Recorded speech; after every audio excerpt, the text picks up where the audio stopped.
Hi, I'm Reverend Rebecca Simon Peter. I'm an ordained Methodist minister, and I'm here with the last installment of the 40 Days of Apostleship. And it's Holy Week, and I have one question for you. What do you think? Can we rise again? Will we rise again? And this is going to be an Easter like no other.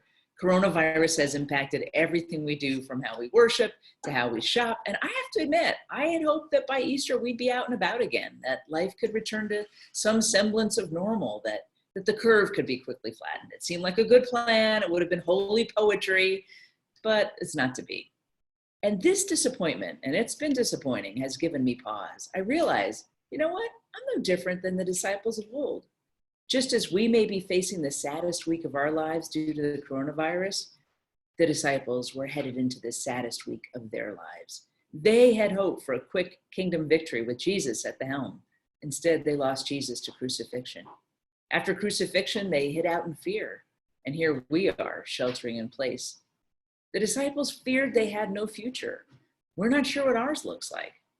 The disciples had no knowledge of Jesus' resurrection. And we are in the dark about how and when our nightmare ends. So we say we're an Easter people, but the persistent question is, can we rise again?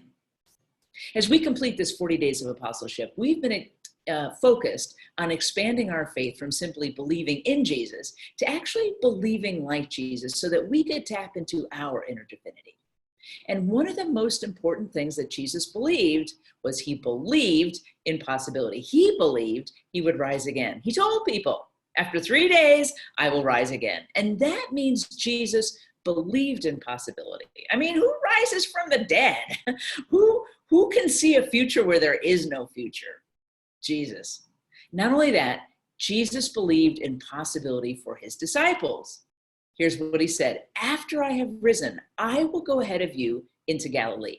Now, Galilee is where the disciples were from, so that meant he would be with them at home, on their journeys, where they lived. They weren't going to be alone. They too would have a positive future. And that's what I'm inviting you into right now, right here, in the midst of disappointment, in the midst of social disconnection, to up your faith, to believe in a positive, even if unseen, future. In fact, the bleaker the circumstances, the more important it is to believe in possibility. That's how we co-create new futures with God. So that is the single most important thing that you can do right now, is to believe in a positive future. Feel that vibration, to operate at that frequency. Other than practicing social distancing, washing your hands, wearing a mask, whatever, that's the most important thing you can do. I invite you to check back with me this week on social media for the steps that you can take to believe in possibility. Plus, I have an announcement about something brand new that will help congregational leaders make this important final step in our 40-day of apostleship journey.